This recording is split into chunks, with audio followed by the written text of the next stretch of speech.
नमस्कार दोस्तों, मैं हूं प्रकाश विरारे और आप देख रहे हैं एफसी टाइम्स। आज के कार्यक्रम की शुरुआत हम शिवशरण बंधु जी की इन चंद लाइनों से करना चाहेंगे। उनसे पूछो मुश्किल कितनी यार उठानी पड़ती है, मझधारों के बीच जिन्हें पतवार उठानी पड़ती है, पहुंच नहीं जाता है कोई रातों रात बुलंदी पे, छत पड़ने से पहले भी दीवार उठानी पड़ती है। आज हमारे स्टूडियो पे मौजूद हैं एक ऐसे ही उभरते हुए कवि लेखक। आज उनसे हम बात करेंगे जो कि फतेहपुर जिले के निवासी हैं और फतेहपुर जिले के एक छोटे से कस्बे से आते हैं। उन्होंने कविता के क्षेत्र में बहुत ही कम समय में एक अपना कीर्तिमान बनाया हुआ है। उनसे हम सारी आज चर्चा करने वाले हैं स्टूडियो पे, तो समय न करते हुए उनसे हम रूबरू होते हैं और बात करते हैं हमारे आज के गेस्ट से। दोस्तों, हमारे स्टूडियो पे मौजूद हैं आज राहुल कश्यप जी। राहुल कश्यप जी, आपका एफसी टाइम्स में बहुत बहुत स्वागत है। जी भैया, बहुत बहुत आभार आपका।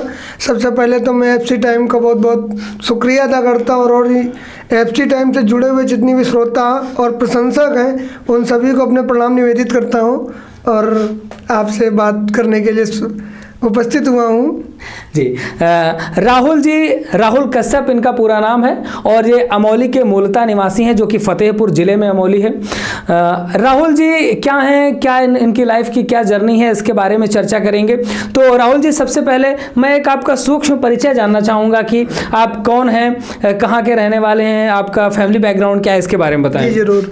मेरा मूलतः नाम राहुल कुमार कश्यप है और मेरे पिताजी का नाम श्री अमरनाथ कश्यप है और हम फतेहपुर जनपद के अमौली ग्राम के रहने वाले और मेन चौराहे पर हमारी दुकान है और पिताजी का हमारे व्यवसाय है, कोल्ड ड्रिंक्स का व्यवसाय है और बर्फ का व्यवसाय है और मूंगफली का भी व्यापार करते हैं। और हम 4 भाई तथा 2 बहन हैं। चारों भाई सारे लोग अपने अपने काम पर हैं और सारे लोग पढ़ाई से रिलेटेड हैं सारे लोग। और जी, पिताजी का भी मूल उद्देश्य ही रहा है कि बच्चों को पढ़ाना है, कैसे भी करके पढ़ाना है। जी हाँ। तो उसी की तैयारी पर, पढ़ाई के साथ साथ बस लेखन का कार्य और नौकरी के लिए तैयारी चल रही है। आपको जैसे इन्होंने अपना सूक्ष्म परिचय दिया तो आपको बताना चाहूँगा कि राहुल जी कविताएं लिखते हैं, कविताएं लिखते हैं, कविताएं सुनाते भी हैं। ये कवि हैं। इन्होंने बड़े बड़े मंचों में और बड़े बड़े कवियों के साथ कविताएं पढ़ी हैं। किसी एक बड़े मंच के, किसी एक बड़े संस्था के ये सदस्य भी हैं। तो इन सब सारी बातों में हम इनसे चर्चा करेंगे। तो राहुल जी, जानना चाहेंगे कि जो ये कविता मतलब मन में आपके किस तरीके से आई, मतलब कविता का लेखन का शौक आपको कहाँ से आया? पहली बार कविता तो ये सर, जो कविताएं लेखन होती है ये सरस्वती प्रदत्त होती हैं। बिल्कुल। ये आपको आपके या ऐसे कह दूं कि जेनेटिक्स होती हैं। जी हाँ। तो ये जीन्स में ही है। और कविताओं का लेखन जो शौक बढ़ा वो जब मैं 2013 में इंटरमीडिएट में था तब से मुझे लेखन का शौक बढ़ा। और हमारे विकास विद्या मंदिर जहानाबाद में पढ़ता था, वहाँ पर एक सर थे संजू त्रिपाठी जी। उन सर ने हमारी हिंदी को देखा और हमारे रुझान को देखा तो उन्होंने मुझे दोहे लिखना, चौपाई लिखना उसी समय सिखा दिया था और दिया करते थे कि इनको लिख के दीजिए आप। तो उस टाइम से मुझे कविता का शौक बढ़ा। उसके बाद आगे आगे जैसे जैसे बढ़ा तो विसंगतियों को देखा, विसंगतियां देखकर ही लेखन का कार्य आगे बढ़ता है। बिल्कुल। और आशा और निराशा के भावों के साथ ये कवि बनता है। बिल्कुल। जब तक विसंगतियां नहीं होंगी, आशाएं निराशाएं नहीं होंगी, तब तक वो कवि नहीं हो सकता। अच्छा, पहली ऐसी कौन सी पंक्ति या पहली कविता लिखी थी, वो थोड़ा सा दोहराएंगे आप? 4 पंक्तियां मैंने लिखी थी कि एक प्रश्न बड़ा मन में आया, मैं कवि हूँ क्या लिख पाया, न लिखी वेदनाएं भूखों की, क्यों शब्द व्याकरण अपनाया। ये मेरी 4 पंक्तियां थी पहले। फिर इसी को मैंने पूरी कविता की थी। जी। कविता पूरी की थी, तो आपका आदेश हो तो सुना सकता हूँ। जी, हम कविताएं भी सुनेंगे, थोड़ी सी चर्चा कर लेते हैं। अभी बहुत सारी आपकी रचनाएं हैं तो उनके बारे में भी चर्चा करेंगे। तो राहुल जी, हम ये जानना चाहेंगे कि आपने लगभग अब तक कितनी रचनाएं लिख डाली होंगी? मैंने लगभग अभी तक 60 या 70 कविताएं लिख डाली है। 60 या 70 रचनाएं। और एक किताब के लिए भी मैं अग्रसर हूँ। किताब पर भी लेखन चल रहा है। उस किताब का कुछ वर्ष लगेंगे लेकिन वो किताब आ जाएगी जल्दी मार्केट पर। जैसे कोई भी व्यक्ति कुछ नई शुरुआत करता है, जैसे आपने पूछा हमने आपसे कि आपने कौन सी पहली पंक्ति लिखी थी, इसी तरीके से एक मंच होते हैं। तो ऐसा कौन सा मंच था पहला जिस मंच पे आपने पढ़ा था? जी, मेरा मंच यही पास के गांव के पास मठपारा गांव है, वहाँ का पहला मंच था। और मंच पर ले जाने का श्रेय मैं अपने साथी कवि ज्ञानंद भाई को दूंगा, ज्ञानंद प्रकाश पारसी जी को। उन्होंने ही मुझे मंच तक ले जाने के लिए अग्रसर हुए लोकल के लिए। उसके बाद फिर आगे आगे, और मेरा जो राष्ट्रीय स्तर पर आना हुआ वो इंडिया टुडे की द इंडिया फेस साहित्य नामक पत्रिका होती है, मासिक पत्रिका, उससे मेरा राष्ट्रीय स्तर पर आना हुआ जी। मतलब इंडिया टुडे की पत्रिका में आपके लेख छपे हुए हैं। तो लगभग साहित्यनामा में आपके कितने लेख लगभग छपे होंगे? लगभग सर 10 लेख मेरे छपे हुए। 10 लेख, ये एक बहुत बड़ी गर्व की बात है और बहुत बड़े कीर्तिमान है। एक गांव स्तर का एक ऐसा नौयुवक जो कि अभाव में जी रहा है, जहां पर उसको गाइडेंस देने वाला कोई नहीं है, वो उस युवक की 10 रचनाएं इंडिया टुडे की एक साहित्यनामा जैसी बड़ी पुस्तक में छप जाती हैं। क्या वो पुस्तक आपके पास है? हम देखना चाहेंगे। जी सर है। हम अपने दर्शकों को दिखाना चाहेंगे जो ये पुस्तक है साहित्यनामा, ये आप स्क्रीन पे देख पा रहे होंगे। इंडिया टुडे की ये मासिक पत्रिका आती है, साहित्यिक मासिक पत्रिका इंडिया टुडे की। इसमें राहुल कश्यप जी की कई रचनाएं इसमें छप चुकी हैं और यहाँ पे इनकी जो रचना छपी है हम आपको दिखाएंगे। ये राहुल कश्यप जी की रचना यहाँ पे छपी हुई है। हम संगम का है पावन नीर, हम दुखी जनों की हरते पीर, हम ताजमहल की दीवारें हैं, हम लखनऊ की मीनारें हैं। यानी कि इन्होंने उत्तर प्रदेश के ऊपर, अपने प्रदेश के ऊपर गीत लिखा हुआ। बहुत आप बधाई के पात्र हैं और ये हम सबको जानना चाहिए, आज के युवाओं को जानना चाहिए कि ये सारी चीज़ें एक यूथ कर रहा है और एक अच्छा कदम है साहित्य के क्षेत्र में। तो राहुल जी, हम आपसे जानना चाहेंगे कि आपने इसके बाद बहुत सारे मंच पढ़े, राष्ट्रीय अंतर्राष्ट्रीय मंच, तो राष्ट्रीय मंचों में आप किन कवियों के साथ, बड़े कवियों के साथ मंच साझा कर चुके हैं? राष्ट्रीय स्तर पर सर मैं भाई राम बदावर इटावा से बहुत बड़े ओज के रचनाकार हैं, और अंतर्राष्ट्रीय कवि श्री गौरव चौहान जी हाँ। और इंदौर के मशहूर गीतकार भाई गौरव साक्षी और वीर रस के बड़े कवि डॉक्टर और मेरे साहित्यिक गुरु भगवान जी ने मानता हूँ मैं, ओज के पर्याय जिन्हें कहूँ या हिमालय कहूँ, आदरणीय डॉक्टर हरिओम पवार जी के साथ भी उनके मार्गदर्शन पर मैंने कविताएं पढ़ी, और डॉक्टर नामिका जय नंबर, कविता तिवारी जी, जो बड़े बड़े नाम है, ख्याति लब्ध जी, सौरभ सजन सुमन जी ने मुझे मौका दिया पढ़वाने का कवि कुंभ में, तो उनके मार्गदर्शन पर मैंने कविताएं पढ़ी। जैसे कि आपने हरिओम पवार जी का नाम लिया, जो कि साहित्य जगत में एक बहुत ही सम्मानित नाम है ना, तो मतलब उनके साथ कविता पढ़ना, उनकी कविता मंच पे सुनना ही एक अपने आप में गर्व की बात होती है, और आप उनके साथ पढ़ रहे हैं, ये बहुत ही अच्छी बात है। तो इन बड़े मंचों में पहुंचे तो आप किस रस में कविताएं लिखते हैं? मूलतः मैं सर वीर रस में कविताएं लिखता हूँ जी। और वीर रस का मतलब केवल चीख चिल्लाहट का कवि नहीं होता है जी। जो विसंगतियों पर लिखे और जो अपने सामने देख रहा है उस पर लिखे, तो जो मतलब कि आप उस धारा पे लिखे जिससे राष्ट्र जागरण या नगर जागरण, जिस क्षेत्र में आप पढ़ रहे हैं वहाँ का जागरण का जो भी कार्य वो वीर रस का होता है, तो मैं मूलतः वीर रस में लिखता हूँ। राहुल जी, बातचीत तो चलती रहेंगी, एक हम कोई आपकी एक पंक्तियाँ कुछ सुनना चाहेंगे वीर रस की। जी, मैं एक प्रभु श्री राम पर भव्य मंदिर का निर्माण हुआ तो मैंने उस पर एक छंद लिखा है, वो छंद आप सभी श्रोताओं के लिए मैं प्रस्तुत करता हूँ। प्रीत के प्रतीक राम सत्यता के पुण्य नाम, प्रीत के प्रतीक राम सत्यता के पुण्य नाम, ढूंढू कहाँ कण कण में तो वास है, कोई न सहारा प्रभु जग में हमारा यहाँ, हर क्षण हर पल आप से ही आस है, राम नाम के बिना ये अधर है अधूरे से, राम नाम की ही न अधरों में प्यास है, कब से विराजे प्रभु तंबू में थे आप, निज धाम आए जन जन में उल्लास है। क्या बात है, बहुत बढ़िया, बहुत बढ़िया पंक्तियां आपकी। मतलब जैसे कि राम मंदिर बन रहा है अयोध्या पे, तो वो पंक्तियां आपकी बहुत ही ज़बरदस्त हैं, और ये पंक्तियां आपकी निश्चित ही आपके बड़े मंचों में पंक्तियां छाई होंगी आपकी।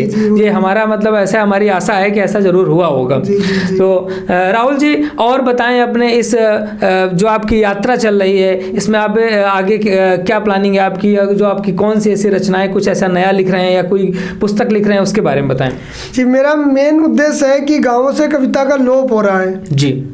अपने जो पहले अपने मौली में इतना बड़ा साहित्यिक मंच था और उसका भी अब कुछ सालों में लोप हो रहा है, तो मेरा राष्ट्रीय कार्यकारिणी में आने के बाद हिंदी साहित्य मवाड़ी की कृपा से मैं जहाँ तक पहुँचा, तो मेरा उद्देश्य है कि उन पुराने कवि सम्मेलनों को शुरू करने की एक प्रक्रिया को चालू करना चाहता हूँ मैं जी। उसी हिसाब से जो भी जागरण की बातें हैं, जो भी कवि धर्म है, उसको आगे उसी पद पर जाने की कोशिश कर रहा हूँ, और इसी माध्यम से कुछ राष्ट्र जागरण की कविताएं और राष्ट्र जागरण के कार्य, इन सब चीजों को मैं कविता के माध्यम से लोगों को तक संप्रेषित करना चाहता हूँ, प्रेषित करना चाहता हूँ। कभी आप पुस्तक की चर्चा कर रहे थे, कोई पुस्तक आप लिख रहे हैं? मैं पुस्तक लिखने की भूमिका बना रहा हूँ और पुस्तक का मैंने टाइटल नाम भी दिया है भटकन एक जिंदगी। भटकन एक जिंदगी जी, उस पुस्तक का मैंने नाम दे दिया है और उस पुस्तक को लेखन का कार्य भी शुरू है। कुछ सालों में या कुछ वर्ष में जब भी आएगी वो कविता आप सबके समझ आएगी। और वो कविता पुरानी पृष्ठभूमि पर और नई पृष्ठभूमि के जो कार्य हैं उन कार्य शैलियों को विच्छेदित करते हुए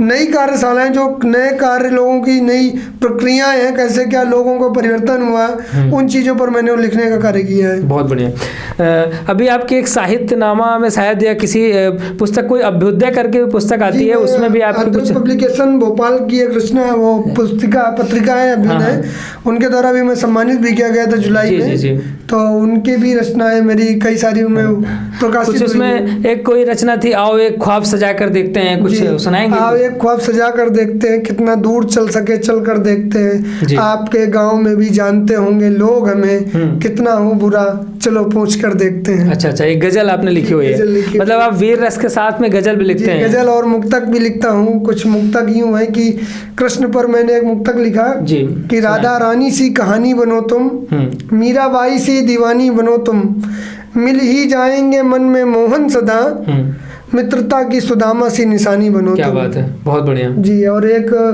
कृष्ण पर भी एक मैंने मुक्तक लिखा कि प्रीत के प्रतीक बन, मीरा के मीत बन, बांसुरी की धुन होठों के गीत बन, रास के रचेता बन, प्रेम के प्रणेता बन, गोकुल के ग्वाल बन, आए धरा प्यार बन। ये मुक्तक मैंने कृष्ण पर लिखा हुआ है जी। बहुत बढ़िया। तो राहुल जी, बहुत ही अच्छी रचनाएं हैं आपकी और हमारे श्रोताओं को भी बहुत ज़्यादा पसंद आ रही होंगी रचनाएं। तो एक प्रश्न होता है कि जब आप किसी भी क्षेत्र में काम करना चाहते हैं, कोई भी फील्ड है, आप कोई हीरो बनना चाह रहा है, एक्टर बनना चाह रहा है, कोई अभिनेता, कोई नेता बनना चाह रहा है, तो उनका कोई न कोई एक आइडियल होता है जिसको देख करके वो ऐसा करना चाहता है। तो आपके आइडियल कौन है? मेरे सर दो आइडियल हैं जी। एक तो सर डॉक्टर कुमार विश्वास, जो आज युग कवि हैं, बिल्कुल, और उन्होंने जैसे ही अपनी शुरुआत की, मैं उसी आधारित पर अपनी शुरुआत तो कर ही रहा हूँ। और मेरे एक डॉक्टर हरिओम पवार जी मेरे एक आइडियल हैं। उन्होंने जो भी लिखा, जब भी लिखा, सरकारों के विरुद्ध लिखा हुआ, सरकारों के विरुद्ध या सरकारों के समझ जब भी लिखा, उन्होंने राष्ट्र जागरण की बात की, राष्ट्र जागरण की बात की जी। तो मेरे दो ही आइडियल है सर जी। आइडियल हो गया, लेकिन आइडियल के साथ साथ में एक चीज़ और होती है कि जब आप किसी भी क्षेत्र में जाते हैं तो वहाँ पर आपका एक गुरु होता है, जिसे हम गुरु मानते हैं कि उस व्यक्ति से हमने सीखा, उससे शुरुआत करी। तो ऐसा आपका कविता के क्षेत्र में या साहित्य के क्षेत्र में आपके गुरु कौन है? कविता के क्षेत्र में, साहित्य के क्षेत्र में मेरा सर, आपको वास्तविक बात बताता हूँ, तो मैंने जब लिखना शुरू किया तो सिर्फ किताबों से पढ़कर और YouTube में देखकर, सुनकर मैंने विधान सीखे, छंद सीखे और उनकी जो प्रक्रिया होती है, कैसे लिखना है, तुकांत, समतुकांत, वो सारी चीजें सीखी। मेरा उस समय तक कोई गुरु नहीं था जब मैं लिख रहा था जी। एकलव्य के तरीके मेरी भूमिका मान लीजिए। और आज की डेट पर मैं हिंदी संदशाला है और दिल्ली के श्री कवि हैं, हास्य व्यंग कवि हैं श्री शैल बदावरी जी, उनकी छंदशाला से मैं शिक्षा ले रहा हूँ और उन्हीं के तहत मैं छंदों पर काम कर रहा हूँ। वहीं से लेखन कार्य कर रहा हूँ। अभी सुनने में आया था कि अभी आपने किसी बड़ी कोई संस्था है, कोई भारत सरकार की, उसमें आपको कोई दायित्व दिया गया है, तो उसके बारे में देखा तो ये क्या है, इसके बारे में बताएं, कौन इसको संचालित कर रहा है? इसको संचालित करने का श्रेय श्री अनामिका जैन अंबर जी और सौरभ सुमन जैन जी का है। वो इसके राष्ट्रीय अध्यक्ष है और संस्था का नाम है हिंदी साहित्य अकादमी, और ये पंजीकृत है सूक्ष्म लघु उद्योग मंत्रालय द्वारा, और उसमें मुझे राष्ट्रीय कार्यकारिणी के सदस्य के रूप में दायित्व दिया गया है। और इस संस्था का मुख्य उद्देश्य है कि जो नवांकुर है, जो गांव-गांव में प्रतिभाएं हैं, उन प्रतिभाओं को बड़े मंचों तक लाना और माँ हिंदी के लिए जो भी आप अपने स्तर पर कर सकते हैं वो सारी सेवाएं माँ हिंदी को देना। अच्छा जी। तो ये तो बहुत ही अच्छी बात है। और राहुल जी, एक चीज़ और जानना चाहेंगे कि जैसे आपने ये कविता का कार्य शुरू किया, कविता लिखने का कार्य शुरू किया, तो परिवार से किस तरीके से आपको जो है समर्थन मिला या आपको उल्टा कुछ हुआ, डांट पड़ी? तो परिवार का क्या रिएक्शन था, फैमिली का? मेरे परिवार में यही सबसे बड़ी बात खूबी है, मैं कहना चाहूँगा कि सबको ऐसा परिवार मिले। मेरे परिवार में मेरे इस प्रोफेशन को लेकर कोई भी आज दिन तक कोई दिक्कत ही नहीं आई और सारे लोग सपोर्टिव हैं। कहीं भी जाता हूँ यात्रा में तो टाइम से पूछना कहाँ पहुँचा, लेखन कार्य में मुझे भरपूर टाइम दिया जाता है कि आप अपना लेखन करिए, आपको जाना है, आपकी कविताएं हैं, आपका मंच है, आपको जो भी है। तो पूरा परिवार मेरा पूरी तरीके से मेरे साथ में जी, मेरे पिताजी से लेकर मेरे भाई, मेरे भाभियाँ, सारे लोग, मेरे मित्र, जो भी मेरे सगे संबंधी, सारे लोग मेरे साथ में हैं। ये तो बहुत अच्छी बात है कि मतलब परिवार अगर साथ में होता है तो कोई भी रास्ते बहुत ही आसान हो जाया करते हैं, है ना। कि अगर आप किसी कार्य को करना चाह रहे हैं, अगर फैमिली साथ नहीं देती तो थोड़ा सा कहीं ना कहीं आकर के दिक्कतें होती हैं, आत्मविश्वास भी हमारा डगमगाता है। लेकिन जब फैमिली साथ में होती है तो आत्मविश्वास भी हमारा पूरा चरम पर होता है और कार्य भी अच्छी तरीके से होता है। बिल्कुल, आशीर्वाद होते हैं ना। बिल्कुल। तो ये तो परिवार, इसीलिए एक पंक्तियां भी लिखी थी परिवार के उसमें कि जब रिश्तों की चादर फटने लगती है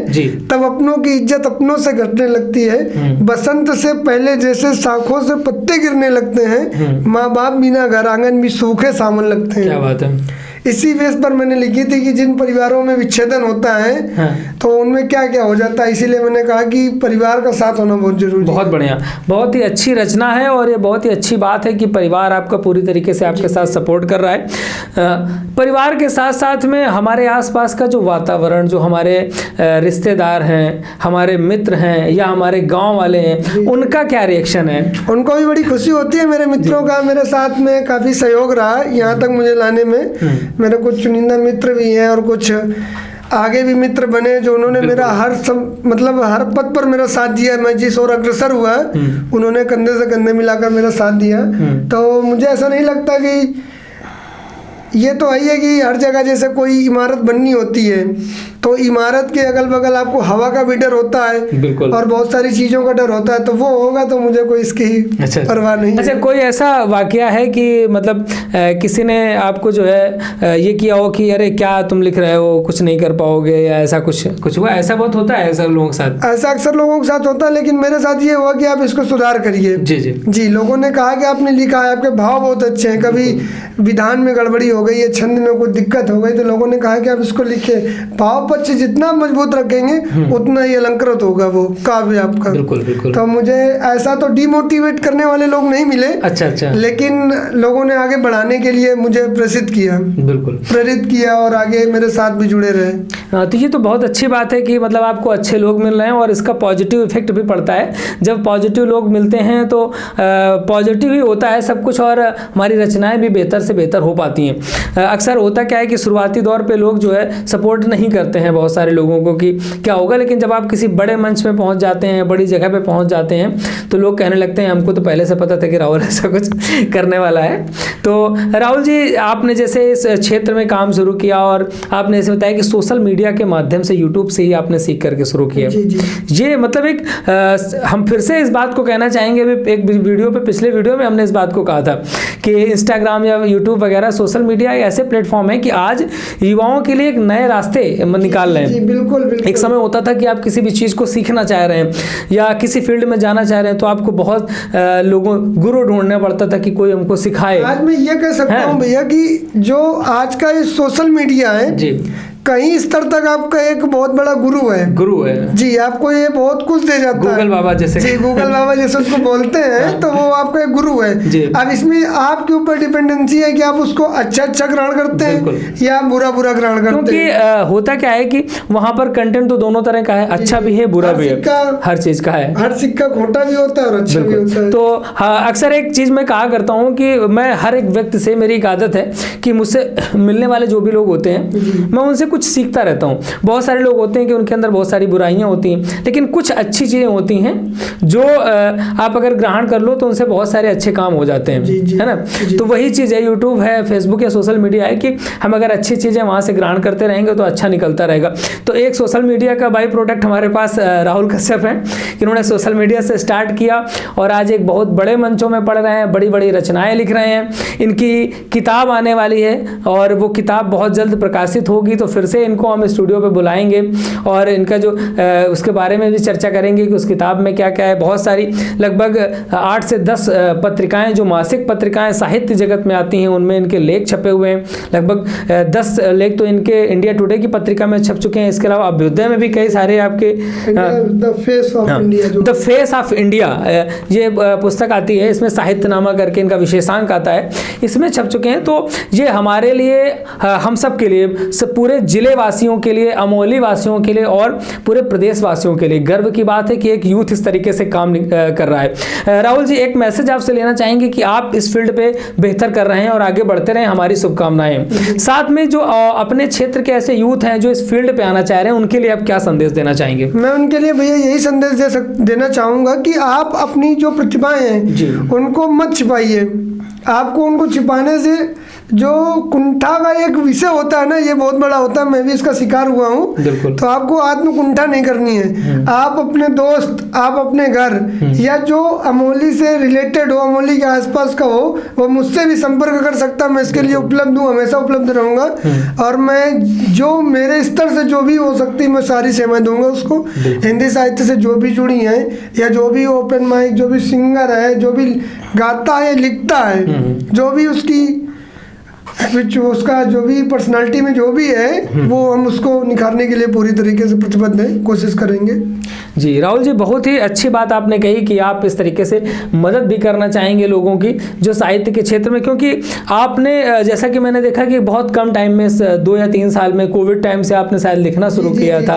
एक कविता भी हमने अपने चैनल के माध्यम से, है ना? तो ये मतलब बहुत ही कम समय में आप एक बहुत बड़े मंचों तक पहुंच गए और लोगों तक वहां पर पहुंच बनाई। तो जैसे कि आपने बताया कि सोशल मीडिया के माध्यम से आप पहुंचे और वहां पे जानकारी की, तो बहुत ही अच्छी बात है। हमारी एक आशा है, उम्मीद है कि आप बहुत बड़ा कीर्तिमान स्थापित करेंगे और हम सबको गर्व होगा कि आप फतेहपुर जिले के अमोली से हैं और हमारे स्टूडियो पे आपने इंटरव्यू दिया था। आगे आप जब कोई बड़ा मुकाम हासिल कर ले तो हमें समय जरूर दीजिएगा। तो हम फिर भी चाहेंगे कि आपसे रूबरू करवाएं, लोगों को आपके आगे आने वाली जो आप उपलब्धियां हैं उनके बारे में चर्चा करेंगे। तो दोस्तों, हमारे साथ यहाँ पे स्टूडियो पे आज मौजूद थे राहुल कश्यप जी, जो कि हिंदी साहित्य में कविता लेखन पे काम कर रहे हैं और इन्होंने अपने साहित्य जगत का जो इनकी यात्रा है उस बारे में हमें बताया। इसी तरीके से और भी लोगों से हम मिलते रहेंगे। हमारे चैनल के माध्यम से जुड़े रहिएगा। जिन लोगों ने अभी भी चैनल को सब्सक्राइब नहीं किया है वो सब्सक्राइब कर लें, जिससे आपको नोटिफिकेशन मिलता रहे टाइम टू टाइम और हमारे आप वीडियो से जुड़े रहें। राहुल जी, बहुत बहुत धन्यवाद आपका। जी, आपका भी बहुत बहुत शुक्रिया और मुझे यहाँ तक आने का आपने आमंत्रण दिया उसके लिए आपका हृदय से आभार व्यक्त करता हूँ। सभी श्रोताओं को भी पुनः मैं प्रणाम निवेदित करता हूँ और एक छंद के माध्यम से बलिदानियों को याद करते हुए मैं एक 4 पंक्तियां पढ़ता हूँ कि होकर शहीद माँ के लाल कहानी छोड़ जाते हैं, दान दिया शीश निशानी छोड़ जाते हैं, लजाया ना दूध माँ का वतन के खातिर, सपना सच करने खातिर जवानी छोड़ जाते हैं। क्या बात है, बहुत ही जबरदस्त। इन जोरदार देशभक्ति गीत के साथ या देशभक्ति रचना के साथ हम आपसे फिर से मिलेंगे किसी नए वीडियो में। नमस्कार। जी नमस्कार।